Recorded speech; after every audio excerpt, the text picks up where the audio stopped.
خدا تعالی نے سدرۃ المنتہا کے نیچے ایک فرشتہ پیدا کیا۔ اس کا طول 1000 برس کا ہے اور اس کے 1000 سر ہیں، اور ہر سر میں 1000 چہرے ہیں، ہر چہرہ میں 1000 منہ، ہر منہ میں 1000 زبانیں ہیں، اور ہر زبان پر 1000 گیسو ہیں، اور ہر گیسو میں 1000 موتی ہیں، اور ہر موتی میں 1000 نور کے دریا ہیں، اور ہر دریا میں نور کی مچھلیاں ہیں، اور ہر مچھلی کا طول 100 برس کا ہے۔ ان کی پشت پر لا الہ الا اللہ محمد الرسول اللہ لکھا ہوا ہے۔ جب وہ فرشتہ تسبیح پڑھتا ہے تو اس کی خوش آوازی سے عرش جھومنے لگتا ہے۔ خدا تعالی نے اس کو آدم علیہ السلام سے 2000 برس پہلے پیدا کیا تھا۔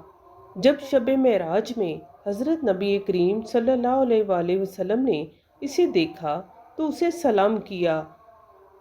اس نے تسبیح میں مشغول ہونے کی وجہ سے نہ سنا۔ حضرت جبرائیل علیہ السلام نے ان سے کہا کہ یہ حضرت محمد صلی اللہ علیہ وآلہ وسلم ہیں، تجھے سلام کرتے ہیں۔ اس پر اس نے دونوں سبز پر پھیلا دیے جس سے زمین و آسمان بھر گئے، اور حضرت نبی کریم صلی اللہ علیہ وآلہ وسلم کے دونوں ابرو کے بیچ میں بوسہ دے کر کہنے لگے، اے محمد صلی اللہ علیہ وآلہ وسلم، آپ صلی اللہ علیہ وآلہ وسلم کو خوشخبری ہو۔ خدا تعالی نے رمضان کی برکت سے آپ صلی اللہ علیہ وآلہ وسلم کو اور آپ صلی اللہ علیہ وآلہ وسلم کی امت کو بخش دیا، اور حضرت نبی کریم صلی اللہ علیہ وآلہ وسلم نے اپنے سامنے 2 صندوق دیکھے۔ ہر صندوق میں نور کے 1000 قفل پڑے ہوئے تھے۔